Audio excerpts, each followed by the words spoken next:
സമയം ഇപ്പോൾ രാത്രി 12 മണിയോടടുത്താണ്. കൊച്ചി ഇന്റർനാഷണൽ എയർപോർട്ടിൽ നിന്ന് ഞാനും ഗോകുൽദാസും എയർ ഏഷ്യയുടെ ഫ്ലൈറ്റ് കയറി നേരെ വിയറ്റ്നാമിന്റെ ക്യാപിറ്റലായ ഹനോയിലേക്ക്.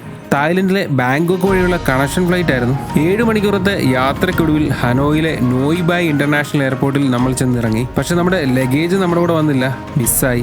എയർപോർട്ടിൽ കംപ്ലൈന്റ് ഒക്കെ ചെയ്ത് അവിടുന്ന് ടാക്സി പിടിച്ച് നേരെ ഓൾഡ് ക്വാർട്ടറിലേക്ക്. അവിടെ എത്തി ഹോട്ടലിൽ ചെക്കിനൊക്കെ ചെയ്തിട്ട് സ്ട്രീറ്റിലൂടെ ഒന്ന് തേരാപ്പാരാ നടന്നു.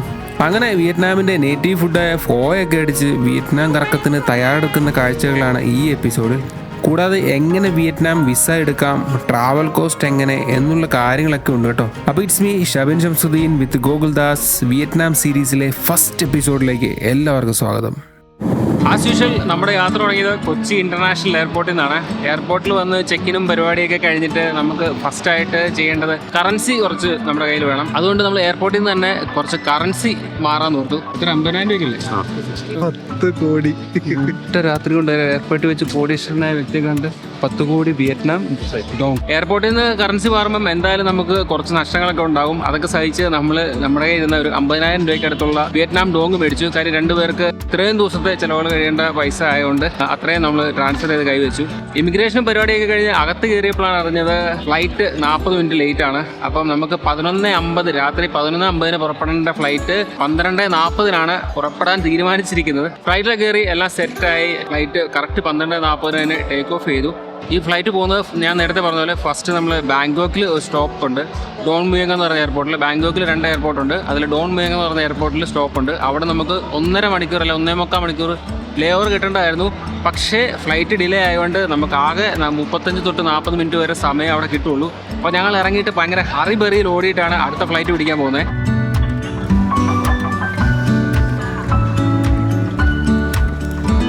നേരം വെളുത്ത സമയമായിട്ട് സൺറൈസും മൂഡൊക്കെ ആയിട്ട് പ്രത്യേക തന്നെ ഒരു രസമായിരുന്നു. അവരുടെ ബസ്സിലൊക്കെ കയറി നമ്മൾ ഹനോയിക്കുള്ള ഫ്ലൈറ്റിലേക്ക് കയറി. ഹനോയിലെ നോയ് ബായ് എയർപോർട്ടിലേക്കാണ് നമ്മൾ പോകുന്നത്. അവിടെ നിന്നാണ് നമ്മുടെ വിയറ്റ്നാമിൻ്റെ യാത്ര തുടങ്ങുന്നത്.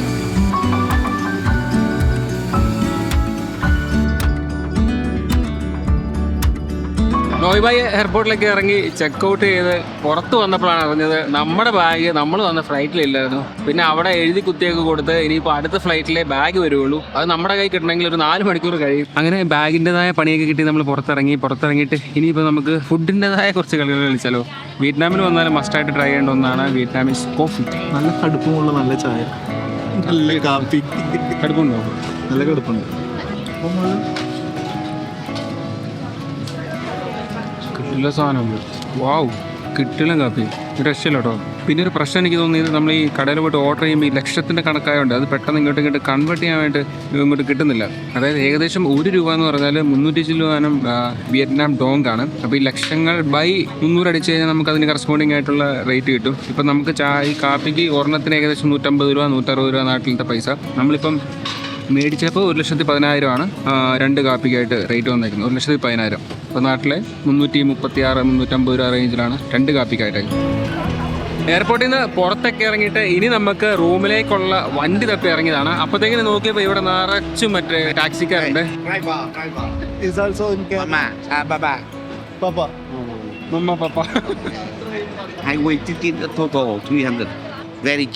ഇവിടുന്ന് നമ്മൾ താമസിക്കുന്ന ഓൾഡ് കാർട്ടർ എന്ന് പറഞ്ഞ സ്ഥലത്തേക്ക് മച്ചാൻ 3 ലക്ഷമാണ് പറഞ്ഞേക്കുന്നത്. അത് കൂടുതലാണോ അല്ലയൊന്നും അറിയത്തില്ല. അതിനെപ്പറ്റി തപ്പി പോകേണ്ടിയിരിക്കുന്നു. 3 ലക്ഷം എന്ന് പറയുമ്പം നമ്മൾ കൺവേർട്ട് ചെയ്ത് വരുമ്പോഴത്തേക്കിനും എത്രയാകും? 1000 രൂപ താഴെ. 32 കിലോമീറ്റർ ഉണ്ട് നമ്മൾ താമസിക്കുന്ന ലൊക്കേഷനിലേക്ക്. ഇവിടുന്ന് 1000 രൂപ അതാണ് റേറ്റ് പറഞ്ഞേക്കുന്നത്. നോക്കാം. Your name? Malayam Lee. Goguldas. അപ്പോൾ ഇതാണ് നമ്മുടെ ഡ്രൈവർ. ഇദ്ദേഹത്തിനാണ് പോകുന്നത്. Let's go. Yeah.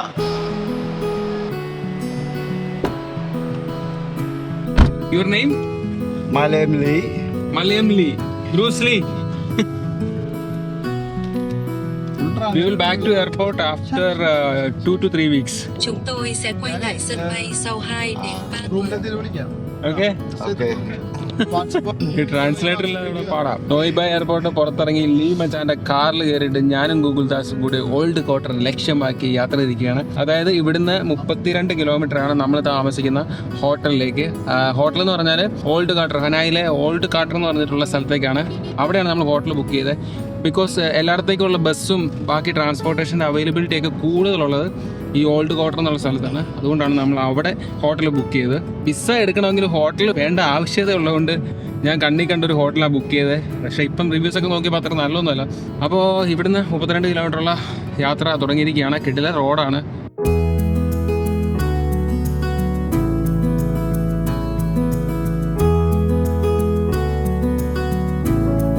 Old quarter Yeah, Old Kota City. Okay, നമ്മളവനെ ഓൾഡ് ക്വാർട്ടറിൽ എത്തിയേക്കാണ് കേട്ടോ. ഇവിടെ എത്തിയപ്പോൾ തന്നെ ആ ഒരു വൈബൊക്കെ മാറിയിട്ടുണ്ട്. ബിസി ആയിട്ടുള്ള സ്ട്രീറ്റ്. നമ്മളിതേ നമ്മുടെ ഹോട്ടലിൽ എത്തിയേക്കുവാണ്. തുക്ക് അറ്റ് 3 AM അതാണ് അതിൻ്റെ പേര്. 3 ലക്ഷം രൂപ കൊടുക്കാൻ പോവാണ്. 3 ലക്ഷം 5 ലക്ഷം കൊടുത്തിട്ട് ബാക്കി And 100 about ticket and highway ticket. Ticket Yeah. 400 down. Yes, okay.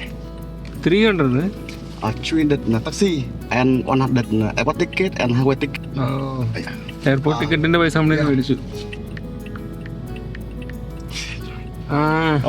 നമ്മളെ അവിടെ വെച്ച് കണ്ടല്ലേ, ആ ചങ്ങായി ബ്രോക്കറാണ്. ഇവര് പകുതി പൈസ കൊടുക്കുള്ളന്ന്.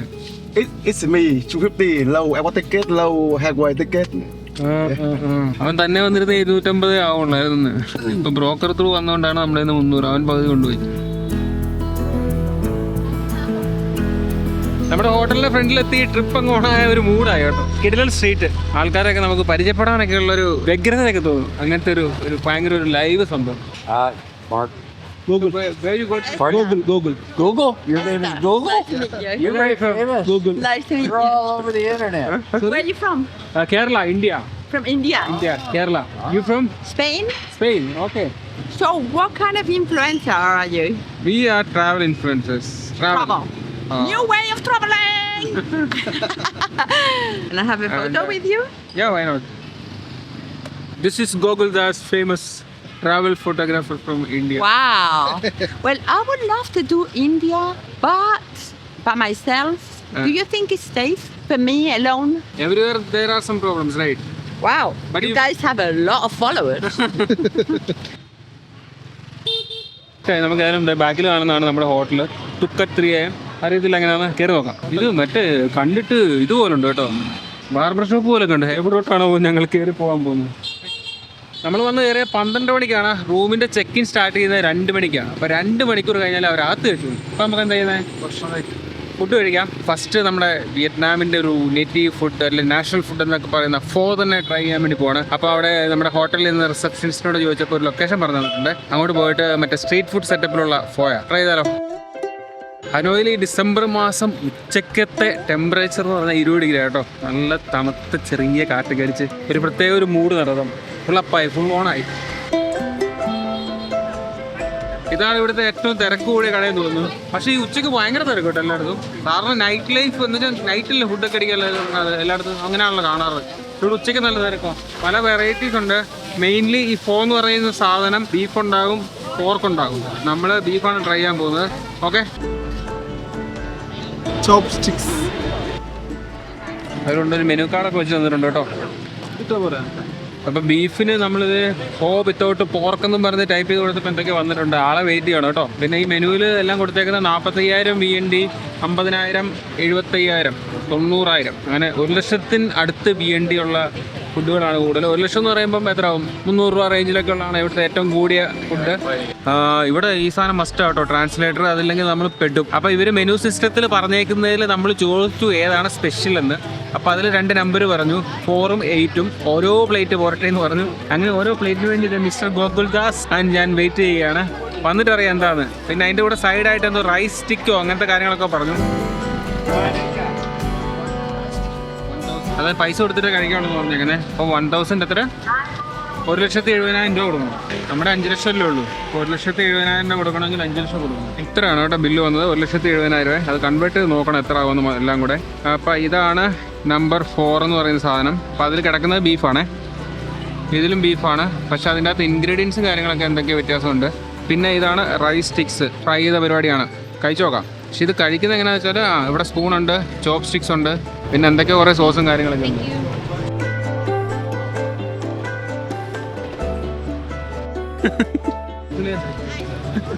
ഒന്നും വായിലോട്ട് പോകുന്നില്ല, അതായത് ആവട്ടെ. അത് മറ്റേ എന്തോ ഫ്രൈ ആണ്. ഇങ്ങനെ തന്നെയാണോ കഴിക്കുക? ഈ 2 സാധനം എടുക്കുന്നു.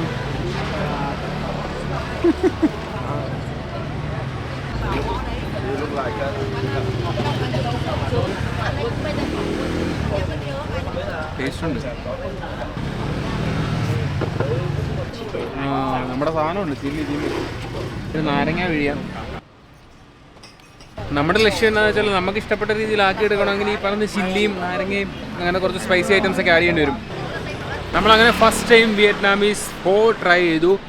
അതിൻ്റെ ഒരു ഫീഡ്ബാക്ക് പറയുകയാണെങ്കിൽ ഒട്ടും സ്പൈസി അല്ല, ഭയങ്കര ഒരു റോ ഫീൽ കിട്ടും. ബീഫിൻ്റെ ടേസ്റ്റൊക്കെ ഡിഫറെൻ്റ് ആണ്. നമ്മുടെ കേരളത്തിലും അല്ലെങ്കിൽ ഇന്ത്യയിലൊക്കെ കഴിക്കുന്ന ടൈപ്പ് ബീഫൊന്നുമല്ല. അതിൽ നിന്നൊക്കെ ഒത്തിരി മാറ്റമുണ്ട്. നൂഡിൽസിൻ്റെ ആ ഒരു നൂഡിലില്ലേ അതിനൊക്കെ നല്ല ടേസ്റ്റ് ഉണ്ട് കേട്ടോ. പിന്നെ ആ സൂപ്പിനാണെങ്കിലും പ്രത്യേക ഒരു ടേസ്റ്റ് ഉണ്ട്. പിന്നെ കുറച്ച് മുളകും ആ ഒരു സ്പൈസസ് ഒക്കെ ആഡ് ചെയ്യുവാണെങ്കിൽ കുറച്ച് സ്പൈസി ആവും. നമ്മൾ മൊത്തം കഴിച്ചു, അത് വേസ്റ്റ് ആക്കിയിട്ടില്ല. സോ അത് ഇഷ്ടപ്പെടാൻ ചാൻസ് ഉള്ളൊരു ഐറ്റമാണ്. സോ നല്ലതല്ലടാ. അത് നമ്മൾ റൂമിലെത്തി കഴിഞ്ഞപ്പം നേരത്തെ ഞാൻ പറഞ്ഞായിരുന്നല്ലോ, അതായത് 1600 രൂപ കിട്ടിയ റൂമാണ്. അപ്പം മോശമായിരിക്കും, കുറേ റിവ്യൂസൊക്കെ മോശമായിട്ട് കണ്ടു. പക്ഷെ നോക്കി നല്ല രസമുള്ളൊരു സെറ്റപ്പ്, ഭയങ്കര ആഡംബരമല്ല എന്നാലും നല്ല സ്പേസ്. ഇങ്ങനൊരു ബെഡ്റൂം നീളത്തിൽ, അവിടെ ഒരു ബാൽക്കണി അല്ല, തുറന്നു കഴിഞ്ഞാൽ താഴത്തെ ടൗൺ കാണാം. പിന്നെ ബാത്റൂം ഞാൻ കാണിച്ചു തരാം. നമ്മൾ മോശം എക്സ്പെക്ട് ചെയ്ത് വന്നതുകൊണ്ടാണോ എന്ന് അറിയത്തില്ല, അടിപൊളിയായിട്ട് തോന്നുന്നുണ്ട്. ഇഷ്ടപ്പെടില്ല. ചെറിയൊരു കിച്ചൺ സെറ്റപ്പ് ഉണ്ട്, ഓവനുണ്ട്, ഫ്രിഡ്ജുണ്ട്, ഇൻഡക്ഷൻ കുക്കർ, കാര്യങ്ങളെല്ലാം ഉണ്ട്.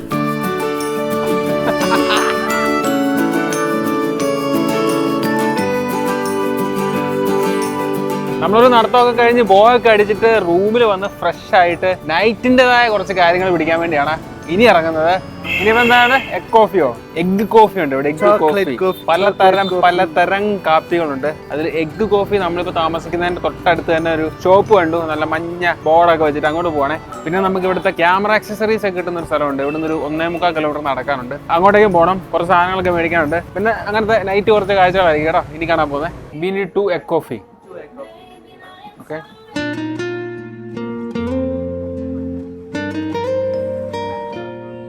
ഒരു വെള്ളം കൊണ്ടുവച്ചേ, ഒരു മഞ്ഞ കളറിൽ എന്തോ ഒരു സാധനം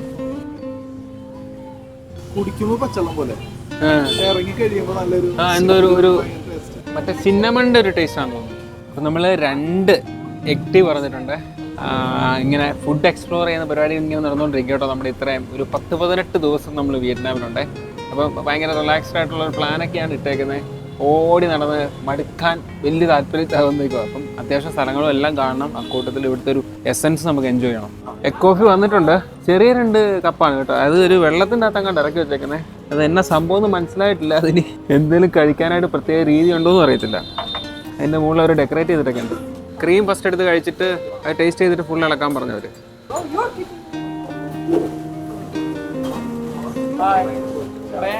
ഉണ്ട്.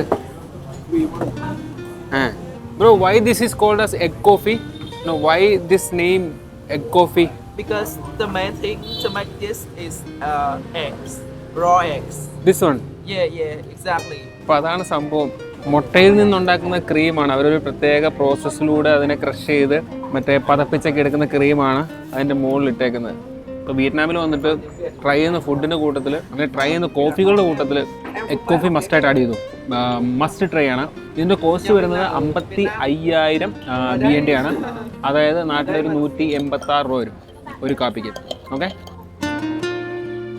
അതായത് ക്രീം ഇങ്ങനെ മുകളിൽ കിടക്കും, അതിൻ്റെ താഴെ ഏറ്റവും താഴെയാണ് കാപ്പി. അപ്പം അവസാനമാണ് നമുക്ക് ആ കാപ്പിയുടെ ടേസ്റ്റ് കിട്ടുന്നത്. ഫസ്റ്റ് ഇങ്ങനെ ക്രീമിൻ്റെ ടേസ്റ്റ് ആണ് ഇങ്ങനെ.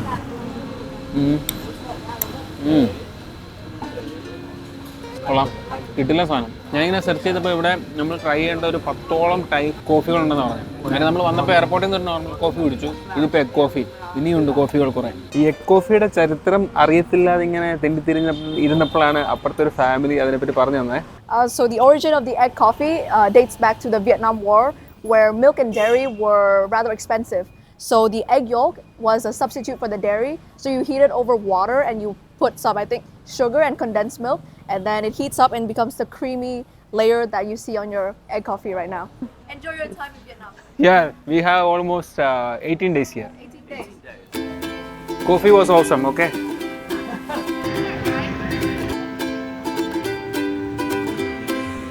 നമ്മൾ നടന്ന് ഹൊയാൻ കിയം എന്ന് പറഞ്ഞിട്ടുള്ള ഇവിടുത്തെ ഫേമസ് ആയിട്ടുള്ള ആ ഒരു ലേക്ക് ഉണ്ടേ. ആ ലേക്കിന്റെ ചുറ്റും ഇങ്ങനെ നമുക്ക് നടക്കാനുള്ള നല്ല വൃത്തിക്ക് ഇഡലായിട്ട് പണിതിട്ടുണ്ട്. ഒരു രക്ഷയില്ലാത്ത മൂട്, അടിപൊളി പരിപാടി. ഡിസംബറിൻ്റെതായ ഒരു തണുപ്പും ഒരു 16 ഡിഗ്രി ഒക്കെ തണുപ്പുണ്ട് ഇപ്പോളെ. നല്ല മൂഡ്, എന്നാ നീറ്റാണ് അറിയാം സ്ഥലം, അടിപൊളി.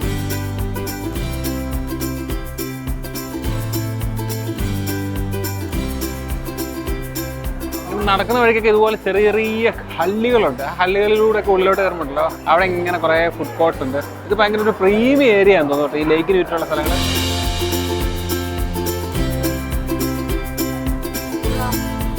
ഒരു ലക്ഷം, 2 ലക്ഷം, 4 ലക്ഷം. അടുത്തായിട്ട് നമ്മൾ 50,000-ന്റെ ഉപ്പിലിട്ട മാങ്ങയും പേരക്കയുമാണ് തിന്നാൻ പോകുന്നത്. അയ്യോ, ഒരു കമ്പൂടെ മേടിക്കും. പൈനാപ്പിളിനെയും കറക്റ്റ് പൈനാപ്പിളിൻ്റെ ടേസ്റ്റാണ്. ആക്ച്വലി ഹനോയ് എന്ന് പറയുന്നത് ഒരു ബ്യൂട്ടിഫുൾ വൈബ്രന്റ് സിറ്റിയാണ്. നമ്മൾ കുറച്ച് ക്യാമറയുടെ സാധനങ്ങളൊക്കെ മേടിക്കാൻ വേണ്ടി ഇറങ്ങിയതാണ്, പക്ഷെ ഒന്നും കിട്ടിയില്ല. എങ്ങനെ കണ്ട് നടക്കാനായിട്ട് നല്ല രസമുള്ള സ്ഥലം. അപ്പോൾ ഹനോയുടെ ഒരു സിറ്റി ടൂർ എന്തായാലും നമ്മളൊരു അടുത്തൊരു എപ്പിസോഡായിട്ട് ചെയ്യാവേ. ഇതിപ്പോൾ എന്താണെന്ന് വെച്ചാൽ എങ്ങനെയാണ് നമ്മൾ ഇവിടം വരെ എത്തുക, വിയറ്റ്നാമിൻ്റെ വിസയുടെ പ്രോസസ്സ്, അങ്ങനത്തെ ഒരു എപ്പിസോഡായിട്ട് നിങ്ങൾ കൂട്ടിയാൽ മതി. നാളെ തൊട്ട് വേറെ കളികളായിരിക്കും. ഇനി വിയറ്റ്നാം വിസ എങ്ങനെ എടുക്കാമെന്ന് നോക്കാം. ഇതിനെപ്പറ്റി അറിയാവുന്നവർ ഈ ഒരു പോർഷൻ സ്കിപ്പാക്കാം കേട്ടോ. തായ്ലൻഡും മലേഷ്യയും ഒക്കെ പോലെ ഫ്രീ അല്ല ഇവിടുത്തെ വിസ. അതുപോലെ നമുക്ക് വിസ ഓൺ അറൈവൽ സംവിധാനവും ഇല്ല. അതുകൊണ്ട് തന്നെ വരുന്നതിന് മിനിമം ഒരു 7 അല്ലെങ്കിൽ 10 ദിവസം മുമ്പ് തന്നെ നമ്മൾ വിസയ്ക്ക് അപ്ലൈ ചെയ്യണം. ഓൺലൈനിൽ വിസ എടുക്കുന്നത് ആദ്യം ചെയ്യുന്നവർക്ക് കുറച്ച് കൺഫ്യൂസിങ് ആയിരിക്കും. ഗൂഗിളിൽ കയറി വിയറ്റ്നാം വിസ എന്നടിക്കുമ്പോൾ തന്നെ കുറേ ഓപ്ഷൻസ് വരും. അതിൽ കൂടുതലും ഏജൻസികളാവും. അവയിൽ ചിലതൊക്കെ തട്ടിപ്പും ഉണ്ടാവേ. ഏറ്റവും ബെസ്റ്റ് ഓപ്ഷൻ ഡയറക്റ്റ് വിയറ്റ്നാം ഗവൺമെൻറ്റിൻ്റെ സൈറ്റിൽ കയറി അപ്ലൈ ചെയ്യുന്നതാണ്. അതിന് 2 വെബ്സൈറ്റ് ഉണ്ട്, പഴയതും പുതിയതും. പഴയത് കുറച്ച് കൺഫ്യൂസിങ് ആണ്, പുതിയത് നല്ല യൂസർ ഫ്രണ്ട്ലി ആണ്. അപ്ലൈ ചെയ്യുന്നതിന് തൊട്ട് മുമ്പ് ഒരു പാസ്പോർട്ട് സൈസ് ഫോട്ടോയും പാസ്പോർട്ടിൻ്റെ ഫ്രണ്ട് പേജ് സ്കാൻ ചെയ്തതും പിന്നെ വിയറ്റ്നാമിലെ ഹോട്ടൽ ബുക്ക് ചെയ്തതിൻ്റെ ഡീറ്റെയിൽസും കയ്യിൽ കരുതേണ്ടതാണ്. ഈ ഒരു വെബ്സൈറ്റിൽ കൂടിയാണ് ഞാൻ വിസയ്ക്ക് അപ്ലൈ ചെയ്തത്. ലിങ്ക് ഡിസ്ക്രിപ്ഷനിൽ കൊടുത്തേക്കാം. പിന്നെ വിസ ഫീ അടയ്ക്കാനായിട്ട് ക്രെഡിറ്റ് കാർഡും കയ്യിൽ കരുതേണ്ടതാണ്. വെബ്സൈറ്റിൽ കയറുമ്പോൾ വിയറ്റ്നാമീസ് ലാംഗ്വേജ് ആയിരിക്കും ഡീഫോൾട്ടായിട്ട്. മുകളിൽ ഇംഗ്ലീഷിലേക്ക് സ്വിച്ച് ചെയ്യാനുള്ള ഒരു ഓപ്ഷൻ ഉണ്ട്. അപ്ലൈ വിസ ഓപ്ഷനിൽ ക്ലിക്ക് ചെയ്യുമ്പോൾ ഒരു കൺഫർമേഷൻ പോപ്പപ്പ് വരും. അതിൽ നമുക്ക് വിയറ്റ്നാമിലേക്ക് എൻട്രി ചെയ്യാൻ പറ്റുന്ന airport, sea port and land international ബോർഡേഴ്സിൻ്റെ ഗേറ്റ് ലിസ്റ്റ് ചെയ്തിട്ടുണ്ടാവും. അതിൽ ഏതെങ്കിലും ഒന്നിൽ കൂടി മാത്രമേ നമുക്ക് എൻട്രി ചെയ്യാൻ പറ്റുകയുള്ളൂ. അവിടെ ടിക്ക് ചെയ്തിട്ട് നെക്സ്റ്റ് അടിക്കാം. ഇനി നമുക്ക് ഇൻഫർമേഷൻ ഫില്ല് ചെയ്യാനുള്ളൊരു പേജ് കാണാം. അതിൽ അപ്ലോഡ് ചെയ്യേണ്ട പാസ്പോർട്ട് സൈസ് ഫോട്ടോയുടെ സൈസും ഡീറ്റെയിൽസും ഒക്കെ കൊടുത്തിട്ടുണ്ട്. ഫസ്റ്റ് നമുക്ക് ഫോട്ടോ അപ്ലോഡ് ചെയ്യാം, പിന്നെ പാസ്പോർട്ടിൻ്റെ ഫസ്റ്റ് പേജും അപ്ലോഡ് ചെയ്യാം. ഇത് രണ്ടും അപ്ലോഡ് ആയി കഴിയുമ്പോഴത്തേക്കിനും വെബ്സൈറ്റ് തന്നെ ഒരു അൽഗോരിതം വെച്ചിട്ട് ഫോട്ടോയും പാസ്പോർട്ടിലെ ഫോട്ടോയും തമ്മിൽ താരതമ്യം ചെയ്യും. 70% മുകളിൽ മാച്ച് ഇല്ലെങ്കിൽ ഒരു റെഡ് വാർണിംഗ് ഒക്കെ അവർ പറയും. അതായത് വിസ റിജക്റ്റ് ആവാൻ ചാൻസ് ഉണ്ടെന്നൊക്കെ. അതൊന്ന് ശ്രദ്ധിക്കണേ. 4-5 ദിവസം മിനിമം എടുക്കും പ്രോസസ്സ് കംപ്ലീറ്റ് ആവാനായിട്ട്. അപ്പോൾ അതിൽ റിജക്ഷൻ ഉണ്ടായി കഴിഞ്ഞാൽ വീണ്ടും ഡിലേ ആവും. അതിനുശേഷം താഴെയുള്ള ഡീറ്റെയിൽസ് എല്ലാം പാസ്പോർട്ടിലുള്ളതുപോലെ തന്നെ ഫില്ലാക്കണം. ഇനി നമ്മൾ വിസയുടെ ടൈപ്പ് ചൂസ് ചെയ്യണം. സിംഗിൾ എൻട്രിയും മൾട്ടിപ്പിൾ എൻട്രിയും ഉണ്ട്. മൾട്ടിപ്പിൾ എൻട്രി ആണെങ്കിൽ വിസ വാലിഡ് ആയിരിക്കുമ്പോൾ എത്ര ടൈം വേണമെങ്കിലും നമുക്ക് വിയറ്റ്നാമിൽ എൻട്രി ചെയ്യാൻ പറ്റും. ഒന്ന് പോയി വരാൻ മാത്രമാണ് ഉദ്ദേശമെങ്കിൽ സിംഗിൾ എൻട്രി ആവും ബെറ്റർ. ഇനി എന്ന് മുതലാണ് നമുക്ക് വിസ വേണ്ടതെന്ന് എൻട്രി ചെയ്യണം. എന്നുവരെ വേണമെന്നും എൻട്രി ചെയ്യണം. മാക്സിമം 60 ദിവസം വരെയാണ് വിസയുടെ കാലാവധി. ബാക്കി ഡീറ്റെയിൽസ് ഒക്കെ ഫില്ല് ചെയ്തതിന് ശേഷം വിയറ്റ്നാമിൽ നമ്മൾ താമസിക്കാൻ പോകുന്ന ഹോട്ടലിന്റെ അഡ്രസ്സ് കൊടുക്കണം. ആദ്യത്തെ ദിവസം മാത്രം ബുക്ക് ചെയ്താൽ മതി. പിന്നെ എയർപോർട്ടിൽ റിട്ടേൺ ടിക്കറ്റും ചോദിക്കാറുണ്ട്. ഡീറ്റെയിൽസ് എല്ലാം ഫില്ല് ചെയ്തിട്ട് നെക്സ്റ്റ് കൊടുക്കുമ്പോഴത്തേക്കിനും ഒരു റിവ്യൂ ഫോമിലേക്ക് പോകും. നമ്മൾ കൊടുത്ത ഡീറ്റെയിൽസ് എല്ലാം അവിടെ കറക്റ്റ് ആയിട്ടാണോ വന്നേക്കുന്നതെന്ന് ചെക്ക് ചെയ്യണം. അവിടുന്ന് പിന്നെ നെക്സ്റ്റ് അടിക്കുമ്പോൾ നേരെ പോകുന്നത് പേയ്മെന്റ് പേജിലേക്കാണ്. $25 അതായത് ഏകദേശം 2000 രൂപയാണ് സിംഗിൾ എൻട്രി വിസയ്ക്ക് നമ്മൾ കൊടുക്കേണ്ടത്. മൾട്ടിപ്പിൾ എൻട്രി ആകുമ്പം അതിന്റെ ഏകദേശം ഡബിളോളം വരും. പേയ്മെന്റ് പേജിൽ പോയിട്ട് ക്രെഡിറ്റ് കാർഡ് വെച്ചിട്ട് നമുക്ക് പേയ്മെന്റ് ചെയ്യാൻ പറ്റും. അത് കഴിയുമ്പോഴത്തേക്കിനും നമുക്കൊരു കൺഫർമേഷൻ മെയിൽ കിട്ടുവേ. അതിൽ ഒരു ലിങ്ക് ഒക്കെ ഉണ്ടാവും. അതിൽ കയറി കഴിഞ്ഞാൽ നമുക്ക് അതിന്റെ സ്റ്റാറ്റസ് അറിയാനൊക്കെ പറ്റും. എനിക്ക് 5 ദിവസം കൊണ്ടാണ് വിസ വന്നത്. നമ്മൾ വിസ അപ്ലൈ ചെയ്ത ആ സൈറ്റിൽ കയറി തന്നെ നമുക്ക് ഡൗൺലോഡ് ചെയ്തെടുക്കാനും പറ്റും.